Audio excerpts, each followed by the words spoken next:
Orang kat sini dia tahu timing.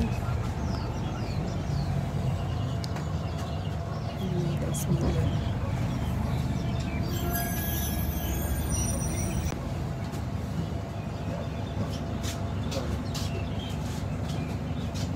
Ni kira luar bandar kau. Kita dalam Seremban lagi. Tak. Cakap ada logo ni. Dia ni. Ha? Dah pilih dah ni. Tengok majlis daerah pun. Tak ada momen kita masuk Mambau je dah. Berkas Ramadan. Tapi Seremban terlalu besar.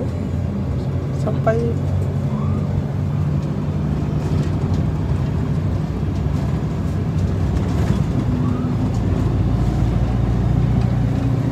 Kalau nak tahu sah ke tak sebab rasah ni pun dah kira macam dah nak ke Bini dah. Dah sempadan daerah Bini. Betul, kau rasa dekat. oh, Cuba kau tarik sampai ke Kot. sampai ke mana? Sampai ke Kot. Oh, Kot tu, jalan pantai. Itu lah. Dia jauh. Boleh tak? Tebal tu lah kat Seremban ni. Tak, Senayan tu kata bawah Seremban. Lain aku tak pasti sebab macam sebab Haji Bandaraya Seremban. Kau bayar cukai kat tu. dia dalam kawasan ni. Senayan. Betul kan? Kawasan ni. Ya, sama dengan nilai. Dia orang dah satukan semua. Sebab kita tak cukup syarat tau nak jadi bandaraya. Penduduk kita tak ramai.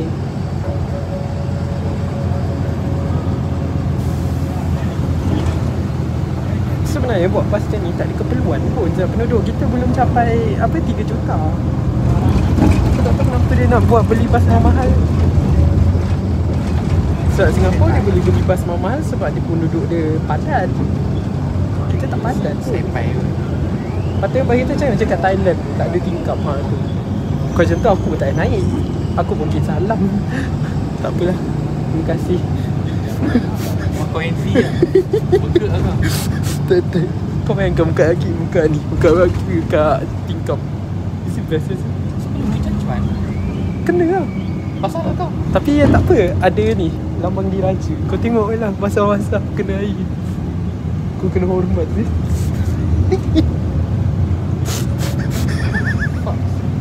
Kenapa kau marah? Dia orang ni memang aku rasa kan memang banyak.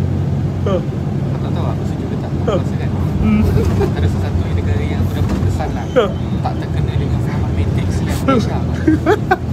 Kita negara luar senang tu kena kawan. Pemimpin bodoh. Susah pun tak. Betul benar senang kena atuk. Kita tak boleh kena atuk.